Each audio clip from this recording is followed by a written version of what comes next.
Global Typhoon, Chairman TV. Weather update. Helping homeless people. Please subscribe.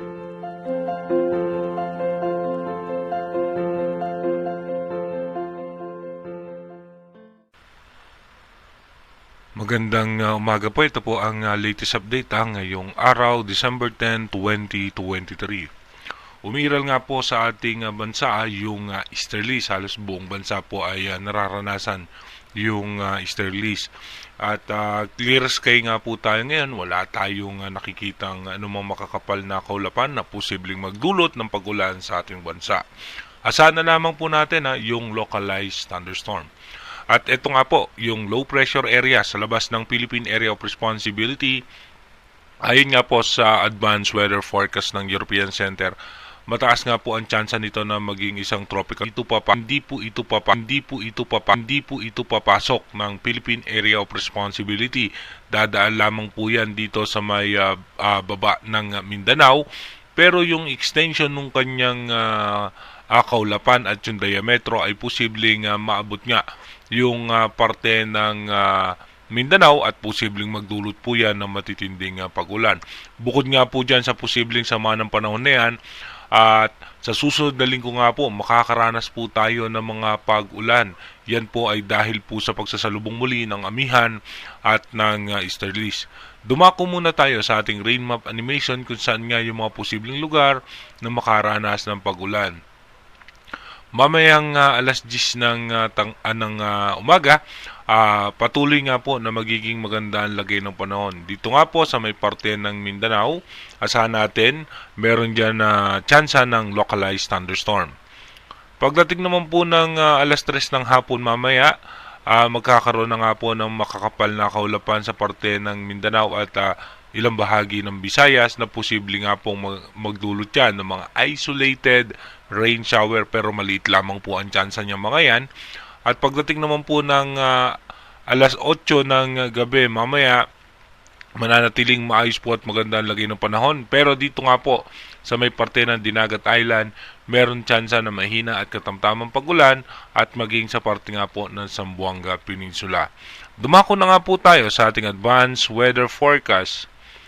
Dito nga po sa ating advanced weather forecast, mapapansin nga natin yung patuloy na epekto nung easterlies natin. Mararanasan po natin yan hanggang December 11 at pagpasok naman po ng December 12, tuloy-tuloy pa rin po yan. At ito nga po yung possible low pressure area natin sa labas ng Philippine Area of Responsibility.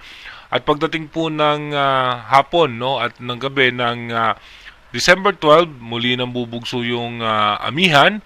At pagdating naman ng December 13, magkakaroon na po tayo ng shear line na magpapaulan naman sa eastern section po ng ating bansa.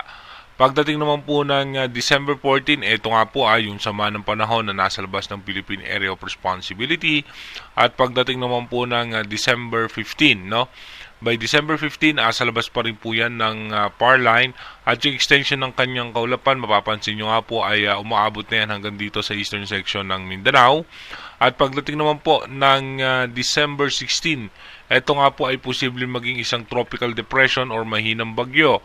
Pero yung extension ng kanyang kaulapan ay aabot po yan sa parte ng Mindanao.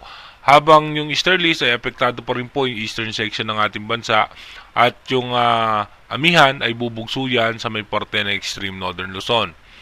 Pagdating naman po ng December 17, ito nga po, yung pinakasentro nga nung sama ng panahon ay nasa labas ng Philippine Area of Responsibility, pero yung kanyang extension ng kaulapan ay magdudulot po yan ng matitinding pag-ulan sa may parte ng Mindanao at maging dito nga po sa ilang bahagi ng Visayas.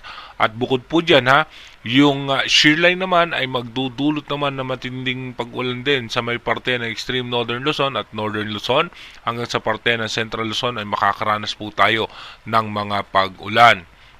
By December 18, tuloy-tuloy po makakaranas ng pag-ulan itong Mindanao dahil pa rin po yan sa extension ng kaulapan itong sama ng panahon na nasa labas ng Philippine Area of Responsibility.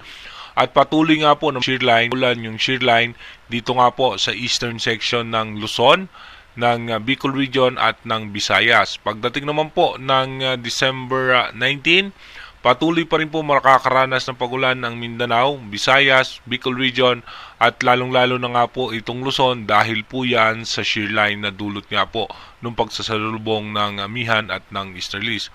Kaya pa yung pag-iingat nga po sa ating mga kababayan dahil posible na naman po tayo makaranas ng mga pagbaha at pagguho ng lupa. Pero again, inulit po natin, yung ating advanced weather forecast is possible scenario pa lamang po yan. Malaki pa rin po ang tsansa na magbago yan. Kaya manatili tayong tumutok sa ating advanced weather forecast para malaman natin yung mga posibleng sama ng panahon na makakaapekto sa ating bansa. Mag-iingat po tayo palagi. God bless po sa ating lahat.